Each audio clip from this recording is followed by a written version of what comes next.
ഒടുവിൽ റിയോ തൽസുഗിയുടെ പ്രവചനം ഫലിക്കുന്നുവോ? അഗ്നിപർവ്വത സ്ഫോടനവും തുടർ ഭൂചലനങ്ങളും. ജാഗ്രതാ നിർദ്ദേശം നൽകിയ അധികൃതർ. ജപ്പാനിൽ ഏറ്റവും വലിയ ദുരന്തങ്ങളിലൊന്ന് സംഭവിക്കുമെന്ന റിയോ തൽസുഗിയുടെ പ്രവചനം സൃഷ്ടിച്ച ആശങ്കകൾ ഒഴിയുന്നില്ല. ജപ്പാനും ഫിലിപ്പീൻസിനുമിടയിൽ സമുദ്രത്തിലുണ്ടാകുന്ന ഭൂചലനം ജപ്പാന്റെ ചരിത്രത്തിലെ ഏറ്റവും വലിയ ദുരന്തത്തിന് കാരണമാകുമെന്നായിരുന്നു റിയോ തൽസുഗിയുടെ പ്രവചനം. എന്നാൽ ജൂലൈ 5 അതിരാവിലെ സംഭവിക്കുമെന്ന് പറഞ്ഞ പ്രവചനം സംഭവിച്ചില്ലെങ്കിലും ജപ്പാനിലെ ആശങ്കകൾ ഒഴിയുന്നില്ലെന്ന് റിപ്പോർട്ടുകൾ.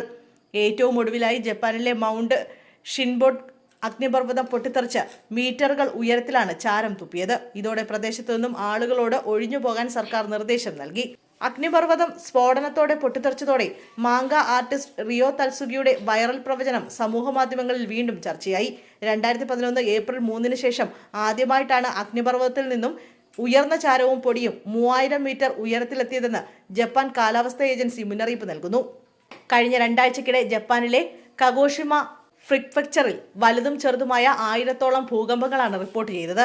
തെക്കൻ ക്യുഷുവിനടുത്ത് 5.5 തീവ്രത രേഖപ്പെടുത്തിയ ഭൂകമ്പത്തെ തുടർന്ന് വെള്ളിയാഴ്ച രാവിലെ വിദൂര ദ്വീപുകളിൽ നിന്നുള്ളവരെ അധികൃതർ ഒഴിപ്പിച്ചു സർക്കാർ അറിയിച്ചിരിക്കുന്നത്. അതേസമയം പ്രവചനങ്ങളിലോ കിംവദന്തികളിലോ വീഴരുതെന്നും സർക്കാർ അഭ്യർത്ഥിച്ചു. റിയോ തൽസുഗിയുടെ പ്രവചനത്തിന് പിന്നാലെ ജപ്പാൻ വലിയ പ്രതിസന്ധിയാണ് നേരിടുന്നത്. ജപ്പാൻ ടൂറിസത്തിൽ അടക്കം അത് പ്രതിഫലിക്കുകയും ചെയ്തു. ഏപ്രിലിൽ ജപ്പാനിലേക്ക് എത്തിയത് 3.9 ദശലക്ഷം വിനോദസഞ്ചാരികളായിരുന്നു. പക്ഷേ മെയ് മാസം മുതൽ ഈ സംഖ്യ താഴേക്ക് പോയി തുടങ്ങി. പ്രവചനത്തോടുള്ള ജനങ്ങളുടെ പ്രതികരണം ജപ്പാന്റെ വിമാന സർവീസുകളെയും വലിയ തോതിൽ ബാധിച്ചു. 100 കണക്കിന് വിമാനങ്ങളാണ് റദ്ദാക്കപ്പെട്ടത്.